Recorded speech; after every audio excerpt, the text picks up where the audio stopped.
Meters are a crucial, but sometimes confusing part of working with audio. To truly understand how a meter works, you should be familiar with the concepts of ADSR. If you haven't already, go back and view that video before returning here. In our ADSR video, we talked about visualizing the envelope of a sound, and the two most important concepts that relate to metering are the transient and the sustained portion of the envelope. The transient represents the loudest point of most sounds. As a result, we need to be able to measure that level so that we don't send too much audio through our equipment and cause distortion.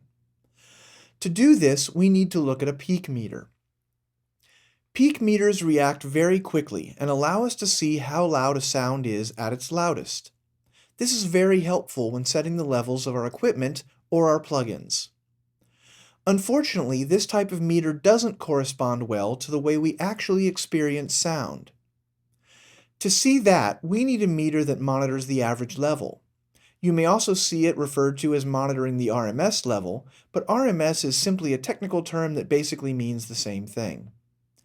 This type of meter corresponds more to the sustain part of the envelope. The most common type of RMS, or averaging meter, is the VU meter. Traditionally, these meters used a physical needle that moved in response to an incoming audio signal. However, because of the mechanics of a VU meter, they tended to respond a bit sluggishly. The result corresponds better to our perception of sound, but it isn't fast enough to catch transient peaks with any accuracy. This type of meter is good for mixing when you need to keep an eye on the average level of your project.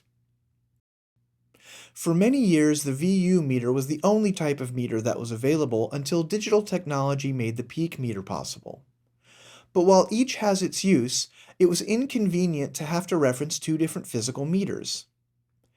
Eventually, a company called Duro came up with a design that incorporated the behavior of a VU and a peak meter into one display. Here you can see the average represented by the full bars and the peaks represented by the quickly moving LEDs above. The Duro method has been widely adopted by many software programs and hardware. In the past few years, one more meter has come into use though, the Ufs meter. Its purpose is similar to an averaging meter, but it takes two additional things into account. First, it looks at the average level of sound over a longer period of time. Because of this, the values represented by this meter are shown simply as numbers. It also gives more importance to the frequencies around the human voice. This provides an objective representation of how we perceive sound over a longer period of time.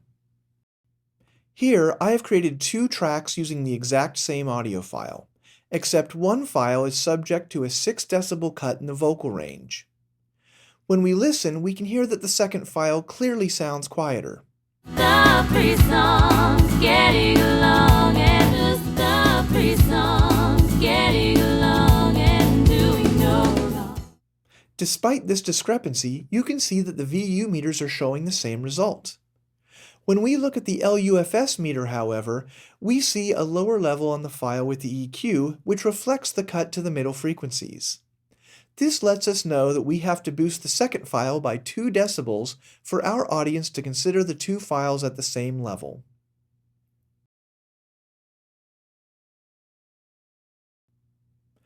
You can think of each meter as allowing you to see a moment in time. A peak meter shows you what happens in the span of a few milliseconds. A VU shows you what happens in the span of a few seconds, and an LUFS meter shows you what happens in the span of a few minutes. In practice, you should use peak meters to set levels, an averaging meter to evaluate the balance of your mix, and an LUFS meter to see how your content relates to other content. Knowing how to interpret each meter will allow you to make better decisions with confidence.